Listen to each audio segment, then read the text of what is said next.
Tell me about your vision. Well, my vision is that I'm a classical pianist, and as classical pianists, we were not taught, it was not in our curriculum to get out of their written score. So, my vision is to help classical pianists from all over the world to easily improvise without too much theory at first, but rather in a more intuitive way, how to create their own music, because that's what I believe is that when we create our own music or our own art in general, it could be gardening, could be visual art, it could be any art. I think that we become more alive. And in creating your own music, if I talk about classical musicians, it's also because it's allowing you to understand better the composers and to be more rounded musicians, to be able to speak more languages, to play with more musicians, and to be more rounded human beings as well. So, this is my vision to help classical pianists freely improvise and get out of the written score. Hmm. That's a very, very unique vision. I think that's the first time I've had someone along those lines with music. Um, there's one thing to do what you do and perform in front of people, and there's the other thing to teach the art to other people. I think um, it's a very unique skill. So where did that vision come from? Like Yeah. how did that come about? Yeah. When I was really young, I was creating my own music. When I was about 4, 5, 6, I was composing, I was improvising, and I was having lots of fun doing it. But when I pursued my classical studies, I put everything aside in favor of piano performance. I put the creative part aside, and I studied the great composers, technique, and this was taking a lot of time. And I even went so far as to winning the Montreal Symphony Orchestra first prize at the age of 17. So it was really demanding to practice for many hours, and I didn't have time for the creative side that I had when I was really young. And then I developed injuries because of, repetition of movements and the demands and the extreme rigor of being a concert pianist.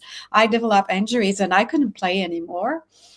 So I started teaching. And then by starting to teach, I was facing students coming to my studio and wanting to compose and improvise, and I couldn't guide them.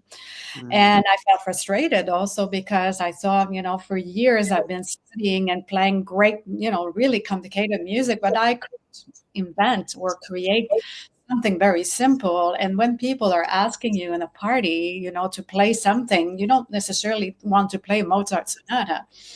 So it's then that I started looking for different avenues of making music because I was blocked physically. I couldn't play anymore, and I was not having fun teaching, and I felt short answers to help my students to get out of their written score. So this is where I met a group of improvisers in the United States, more on the East Coast, and I had such a revelation starting to improvise that it was easier than I thought. It was coming out of the blue with just a few guidelines and a few triggers.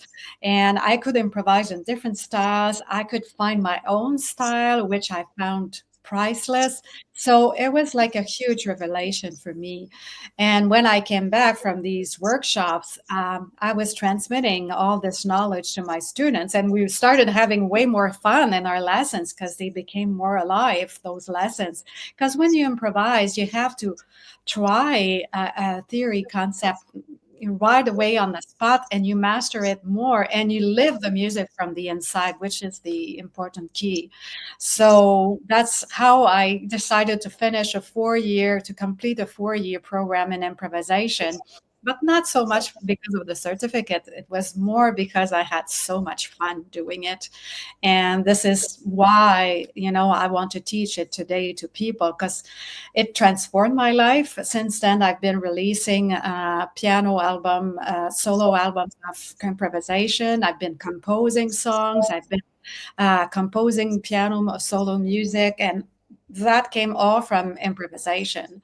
So I believe that it's an important tool to develop, and it's very human also as a process to live the music from the inside, but also to learn to let go, to learn to live the moment, to go with the flow, to accept your sound. There's so much learning inside of it. Yep. Jose, first of all, doing when you what you did, starting to do that at 4, 5, 6 years old, that Yeah. is very, very, very impressive. I I don't even remember what I was doing when I was 4 or 5 years old. Uh, that I Music is some talent that I don't think I have. I It's something I've never developed, but I you don't need to have that to appreciate good music. Um, No, you don't need to have that to appreciate the music, but I would say that human beings all have their own capacity of um, learning and have some musicality inside themselves. It's just that it hasn't been discovered or brought up. But I believe that everyone has a musical sound, that you just need to start simple. You know, babies talk. Um, you can make vocal sounds. You can use drumming if you like. This is already music. We think of being on stage and mastering complicated music, but it's not necessarily the case. To me, the simple, I think the music would be, 'cause I've tried actually, like in college, someone I knew that was teaching me how to do some piano for a little bit, and I'm a very tough student, so they gave up easier than I did, and that was the end of piano lessons. But I used to sing when I was, I think, in high school or below that, maybe middle school, and that was the last of it. And since then, I have not developed those skills. But going back to the point of improvising music, uh, that I've heard improvising in rap, improvising on top of your head, right, um, and other areas. But how does improvising music mix with the piano side of things? How do you do that? Like, I want to know more about that. I think that's very How intriguing to do me. I teach? How do I teach improvisation? When Yes. Yeah. Well, I start with very simple technique. It could be just to hold a drone. A drone is a sustained note, and let's say like a bagpipe in your left hand, and improvising with just a few notes, and that is to support that drone. And just improvise with a few notes in your right hand that belong to a specific key or a specific mode. That's one technique. Another is just to start with a simple groove in your left hand, da da bum bum, in your left hand, da da dum dum, and add up a few notes in your right hand, da da da da da is dum bum bum bum da da dee dum bum bum bum bum. These are very simple techniques. And then I guide people to look in their repertoire of classical repertoire. And these, what we call grooves, could be called ostinati, repeated rhythmic pattern, melodic pattern. And they find some, and I say, now could you improvise using these 8 bars of music, repeating patterns, and improvise with just a few notes in your right hand? And then people, oh, I didn't know that music was written out of patterns, ostinatis, and that's another technique. Sometimes it could be, with chord progressions, specific chords progressions. And sometimes I use Let It Be from the Beatles. And I say, look, this is a famous chord progression that tons of songs were written with.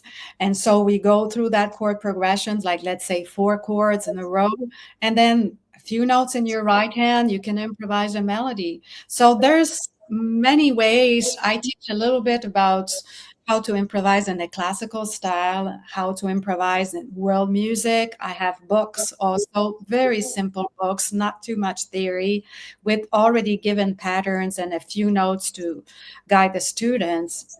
And then, you can start improvising in a little bit of jazz, a little bit of world music, classical, pop. And I also teach how to improvise very intuitively out of an image, a poem. And that could be not necessarily sounding right and good, but sounding like an inner landscape, let's say. Mm. Thank you for sharing that. Um, my next question for you, I think you've already answered that, but I think you're some of those people who don't just do music; you live music. Uh, what would you say um, is the why of what you do? Like, what gets you out of bed every morning to do what you do? Oh, that's so important. Well, yes, I shared a little bit of this when I told you about my story. It's because improvisation opened doors to my musical life and to my life in general.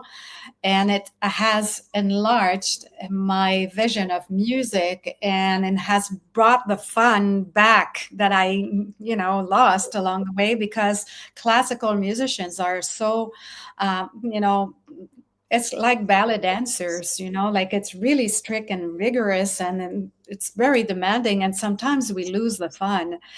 And I got it back with improvisation. And the way it was taught to me was in a very humanistic way. Like it was including all types of musicians, because in classical music, you have to be on top or you're nobody. But that group of musicians, it was called Music for People. It could gather um, like first class musicians with people, non-professional, playing in their basement, and we were all playing together, and from different backgrounds, music therapists, uh, classical, jazz, whatever, and we were all playing together. So to me, it transformed my life to do this. And it's not like all my colleagues who've been through this training said it, and we all said the same thing. So I want, what gets me out of bed is that I want to help other classical musicians to enlarge their vision of music and to teach in a more, in a better way or a more fun way. Better wouldn't be necessarily the word, but in a very exciting way and practical at the same time, and to experience music from the inside and to communicate, because music is a wonderful way to communicate with other human beings. And with improvisation, you can right away start to make music without learning necessarily how to read.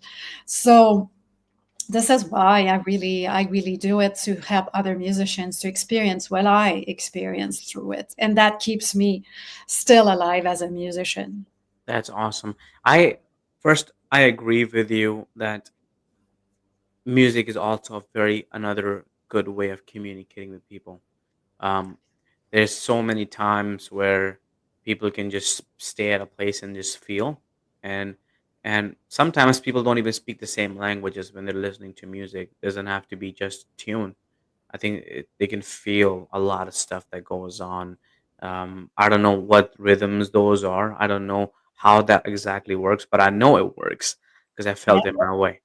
And the second thing, if I understand that correctly, your goal is the reason why you get out of bed and why you do things.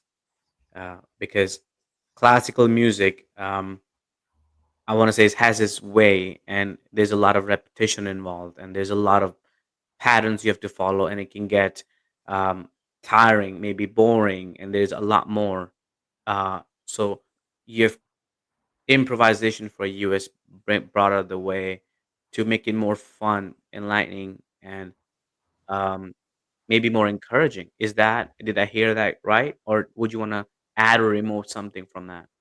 Well, what I want to add is that I don't teach improvisation to become Keith Jarrett, this great jazz improviser. I don't teach improvisation to be necessarily good at it or to perform, because that's also what I want to musicians, classical pianists, to experience, is to get out of the performance mode, to have to be perfect and have to.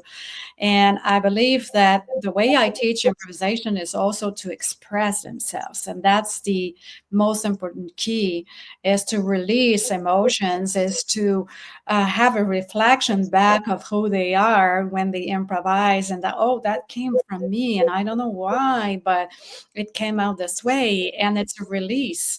So of course I'm giving them tools and there are specific parameters, but I'm trying not to be too strict either in my classes, because what I want is that people experience music from the inside and and express who they are, express their music with certain parameters, but and of course I'm saying without the theory overwhelm at first, because if there's too much theory then they get into their heads. But of course later on we can add some more layers of understanding of how far we can go with improvisations. And in my programs I have a level 1 and a level 2, and so I introduce people very simply. And I have different levels. There are some piano teachers and there's some non-professional as well. So it's not necessarily that you have to be professional to follow my programs. If you are, I would, switch you or direct you already to the second level. But yeah, so it's not just to perform music, but to live it from the inside. Thank you for being here today. I'm really happy that you tuned in to Vision Pros Live. I'm looking forward to seeing your reactions as these episodes continue to move forward. This is going to get more and more fun. We'll have more and more engagement as well. We'll invite people to participate in the show. And thank you for giving us your time and attention. Have an excellent time building out your vision and becoming a vision pro yourself.